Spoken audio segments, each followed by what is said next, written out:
Shalom Bapak Ibu Saudara-saudari terkasih, sidang jemaat yang diberkati Tuhan. Salam damai sejahtera bagi kita sekaliannya. Saudaraku, menyambung masalah ortodoksi, khususnya mengenai kristologi yang menyimpang, yang disampaikan oleh pendeta yang sudah beberapa kali dalam Suara Gembala saya bahas. Nah, saya menonton sebuah video klip yang tentunya ini dari para penyanggah ya, yang mana diambil klip dari Bapak Pendeta tersebut sedang mengajarkan akan teorinya dia. Jadi dia di sebuah kertas dia menggambar, dia gambar akan pohon Natal atau pohon terang. Terus dia katakan Merry Christmas, Happy New Year gitu ya. Maksudnya itu adalah titik atau poin kelahiran Tuhan Yesus. Nah, kemudian dia bagi sebelum dan sesudah begitu ya. Ini pohon Natal, sebelum dan sesudah. Nah, sesudahnya itu dia katakan bahwa Yesus itu manusia sempurna. 100% manusia sempurna. Kemudian dia bilang bahwa yang di belakang sini sebelum Yesus lahir, ini kan yang dipermasalahkan oleh banyak orang, yaitu istilah kita praeksistensi dari Tuhan Yesus Kristus. Jadi sebelum Tuhan Yesus itu lahir ke dunia itu sebetulnya dia siapa? Nah, kemudian dia memasukkan akan apa yang menjadi keyakinan dia, dan itu didengarkan oleh jemaatnya, saudaraku, dan juga didengar oleh kita yang nonton YouTube-nya, saudaraku ya. Dia akhirnya berkata begini, yang ke belakang artinya sebelum hari Natal itu, dia mengucapkan kalimat, ya kalimatnya saudara bisa dengarkan ini ya, potongan dari suara Bapak Pendeta tersebut. Aku ada sebelum Abraham ada. Nah, begitu-begitu ya. Oke, saya akan jawab. Tenang, sabar, belum selesai, jangan banyak ngomong. Beri kesempatan saya bicara. Apapun dan siapapun ini, seberapa pentingnya kamu? Saya tanya. Ayo, seberapa pentingnya kamu tahu ini? Iya, jadi dia katakan seberapa penting kita mengetahui sebelum dia lahir. Seberapa penting Yesus Kristus sebelum dia lahir. Nah, ini pertanyaan yang aneh, saudaraku. Karena justru itulah yang diwahyukan di dalam narasi Yohanes 1. Paham ya, saudaraku? Mengapa ada Injil Yohanes yang menarasikan pada mulanya adalah firman, firman itu bersama-sama dengan Allah, dan firman itu adalah Allah. En arche en hologos, kai hologos en prostonteon, kai theos en hologos. Itu justru narasi yang merupakan wahyu dari Roh Kudus melalui hambanya, murid Tuhan yang dikasihi yaitu Yohanes itu menjelaskan betapa pentingnya kita mengetahui siapakah dia yang lahir itu, sebelum dia lahir itu siapa. Ya, kalau menurut Yohanes 1 ayat 1 saja kita tahu bahwa dia adalah firman yang sudah ada pada mulanya, en arche. Jadi Allah ada, firman itu sudah ada bersama-sama dengan Allah. Dan firman itu ya adalah Allah karena dia bagian dari Allah. Paham ya, saudaraku? Nah, kok dikatakan oleh pendeta tadi seberapa pentingnya kita mengetahui siapa Yesus Kristus sebelum dia lahir. Praeksistensi itu yang digambarkan itu. Ini aneh sekali. Kemudian dia lanjutkan, dia bilang yang kita butuhkan sebagai manusia, Yesus sebagai manusia sempurna. Coba kita dengar ya, ini kalimat potongan dari kata-kata Pak Pendeta tersebut. Yang penting kamu membutuhkan manusia sempurna untuk menjadi aitios. Apa aitios? Pokok keselamatan. Yang kita butuhkan manusia sempurna yang jadi penggubah kita untuk kita bisa dikembalikan ke rancangan semula. Yang kita butuhkan manusia sempurna yang 100% manusia. Kita tidak membutuhkan 100% Allah karena Yahweh sudah 100%. Dia bilang yang kita butuhkan adalah Yesus sebagai manusia sempurna, manusia 100% manusia sempurna. Ini benar, saudaraku. Dalam ortodoksi yang kita yakini, Yesus Kristus adalah 100% manusia. Dan Yesus sempurna, kita setuju. Tetapi dia menyangkal atau tidak mau ya, dia tidak mau mengetahui atau tidak mau tahu tentang sebelum Yesus lahir itu dia siapa. Padahal itu kan yang dinarasikan, yang diwahyukan melalui Yohanes yang dikasih itu di dalam Injil Yohanes 1. Ayat 1, ayat 2, ayat 3 malah berbicara bahwa dialah pencipta, saudaraku. Segala sesuatu diciptakan oleh dia dan tidak ada suatu pun yang terjadi atau tercipta tanpa dia. Jadi sudah jelas bahwa Yesus itu adalah bagian dari Bapa, dari Allah. Tidak bisa dipisahkan, firman dengan Allah nggak bisa dipisahkan. Saya berapa kali harus menjelaskan ini. Saya berharap sidang jemaat Kahal tidak boleh ada yang dibingungkan dengan pengajaran-pengajaran yang menyimpang semacam ini, ya. Sebab Allah tanpa firman bisu. Dan firman, di dalam firman itu ada pikiran, ada kebijaksanaan, ada hikmat, ada kecerdasan Allah. Jadi Allah tanpa firman ya linglung. Kita nggak mau punya Allah yang linglung, Allah yang bisu, yang nggak bisa ngomong karena nggak punya firman. Logos, ya. Bersama-sama dengan Allah. Kapan? Ya sejak semula, dari kekal. Allah ada, di situ Logos ada. Itulah yang diwahyukan oleh Yohanes. Kemudian ayat 14 dikatakan kai holokos sarx egneto. Jadi firman itu telah menjadi manusia. Nah, inilah kelahiran Yesus Kristus, Tuhan. Jadi Yesus Kristus itu 100% Allah. Nah, dia katakan, ya, ini kalimat yang dia sampaikan. Yang kita butuhkan manusia sempurna yang 100% manusia. Kita tidak membutuhkan 100% Allah karena Yahweh sudah 100%. Yang kita butuhkan 100% manusia. Ya, sudah dengar, saudaraku. Kita tidak butuh Yesus yang 100% Allah. Loh, kok tidak butuh Yesus yang 100% Allah? Maksudnya apa? Saya nggak mudeng. Dia hanya mau menegaskan bahwa sebetulnya dia tidak percaya bahwa Yesus itu 100% Allah. Gitu aja kok muter-muter. Nggak mau terus terang. Sebetulnya kalau dia mau declare ya, saya tidak percaya Yesus 100% Allah, kan yang dia sampaikan Yesus tidak sederajat dengan Allah. Dulu pernah ngomong bahwa dia bukan Allah, tapi kemudian dia bukan ho theos, itu dulu 5 tahun yang lalu. Bukan theos, kemudian dikoreksi bukan ho theos. Ya, saudara, maunya dia mau ke sana. Nggak peduli dengan apa yang tertulis di dalam Alkitab, apa yang terwahyu di dalam firman Tuhan ini, dia nggak mau tahu. Jadi dia bilang bahwa ya tadi dia bilang gini ya, kita tidak butuh Yesus yang 100% Allah karena Yahweh sudah 100% Allah. Ya, ini saya ulang lagi. Pendeta tersebut tidak percaya bahwa Yesus adalah Yahweh. Itu aja.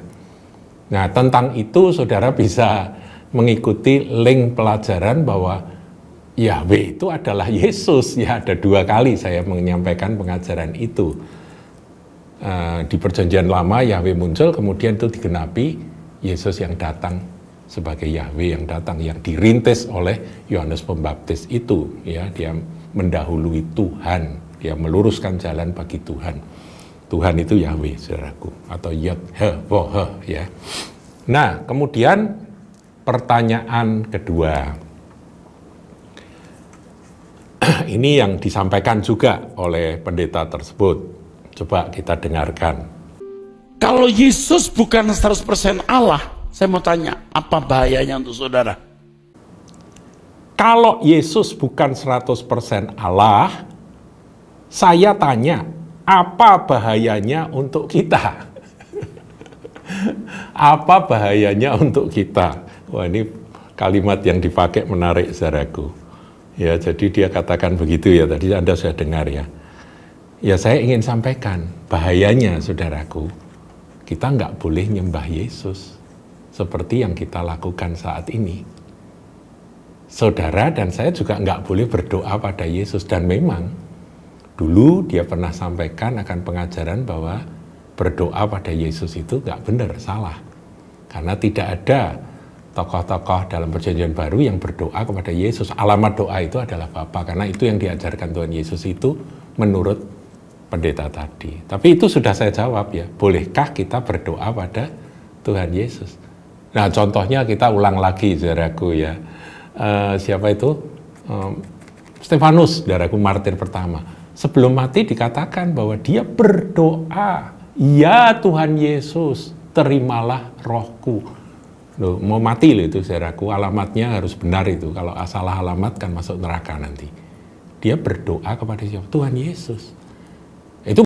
Itu karena Yesus bukan Allah kok. Jadi kalau Yesus bukan 100% Allah, dia bilang, saya tanya, apa bahayanya untuk kita? Bahaya sekali, kita nggak boleh berdoa pada dia.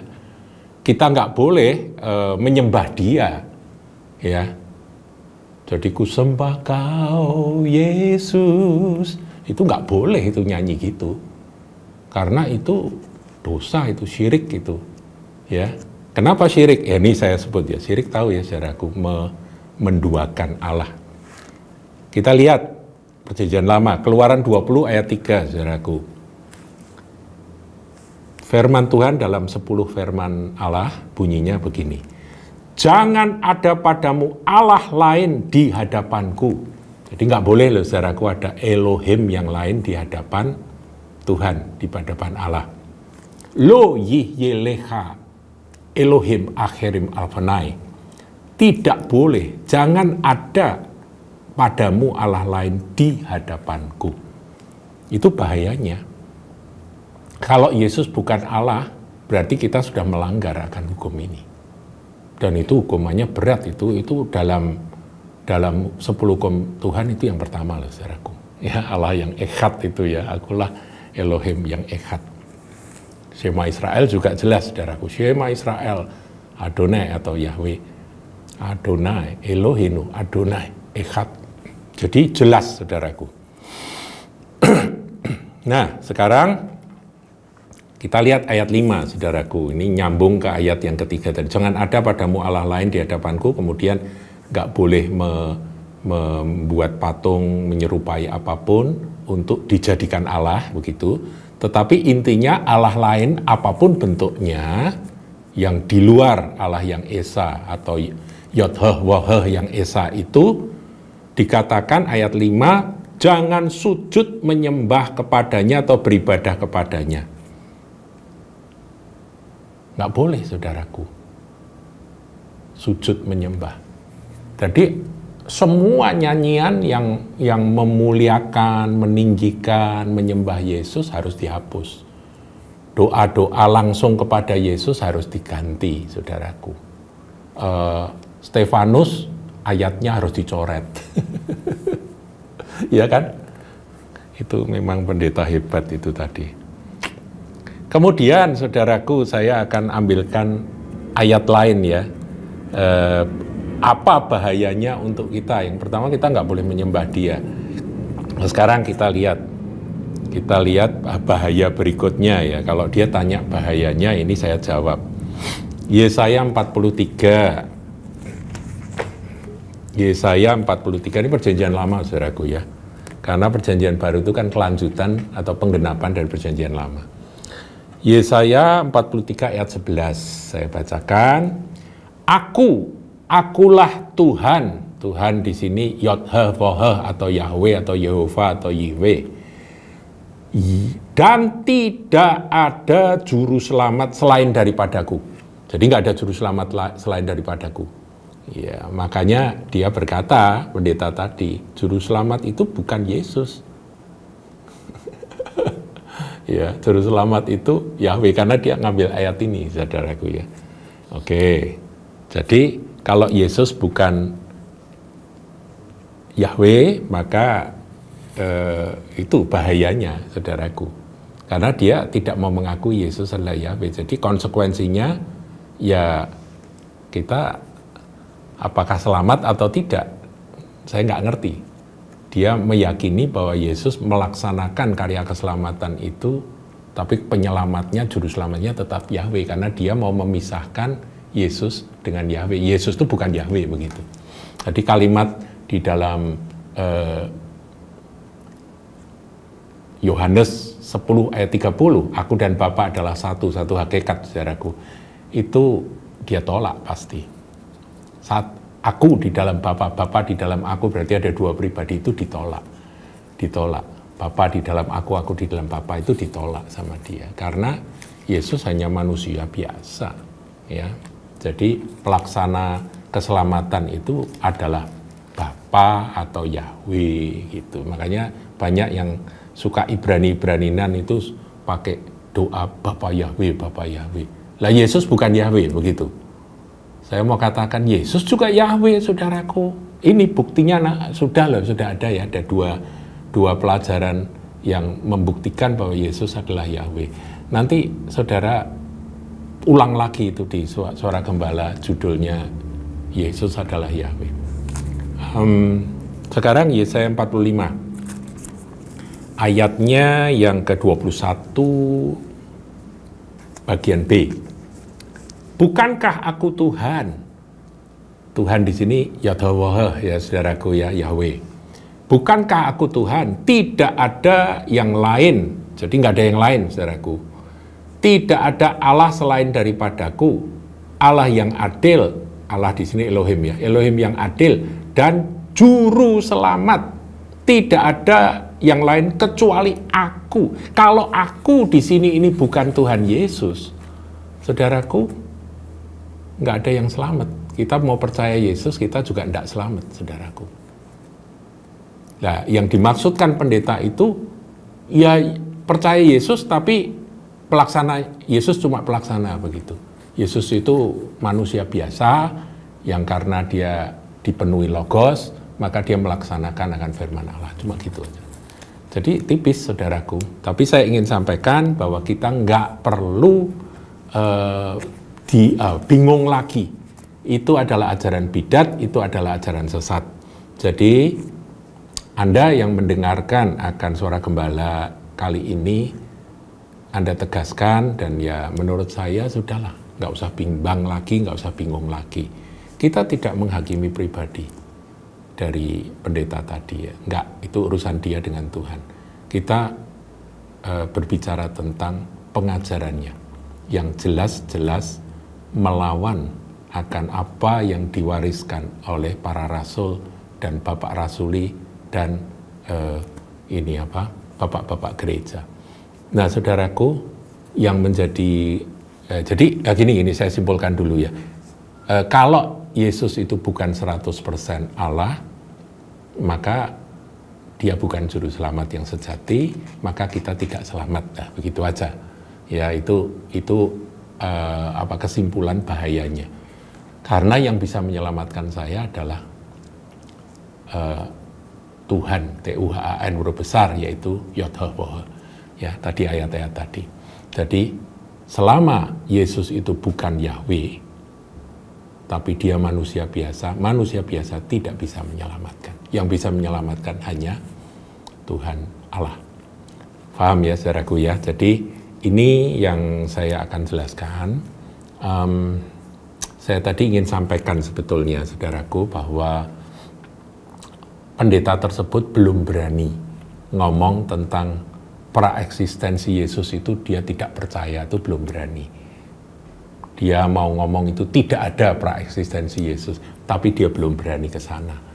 Cuman dia ya menyampaikan sesuatu yang mencuci otak dari pendengarnya, dari orang yang mengikuti pelajarannya, nanti lama-lama orang akhirnya sampai ke sana.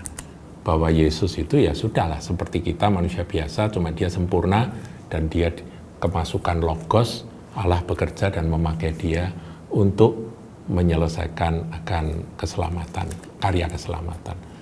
Saudara, ini sesat. Ini sesat. Dan tentunya kita sudah tahu, saudaraku, karena saya juga bergumul dalam dunia apologetika dengan mereka-mereka yang dari agama lain, agama seberang. Wah, itu mereka tepuk tangan, saudara. Mereka support banget gitu. Wah, ini pendeta yang benar gitu ya. Bagi kita itu bukan Kristen. Sekali lagi saya tegaskan, bukan Kristen. Ya. Tuhan Yesus berkati.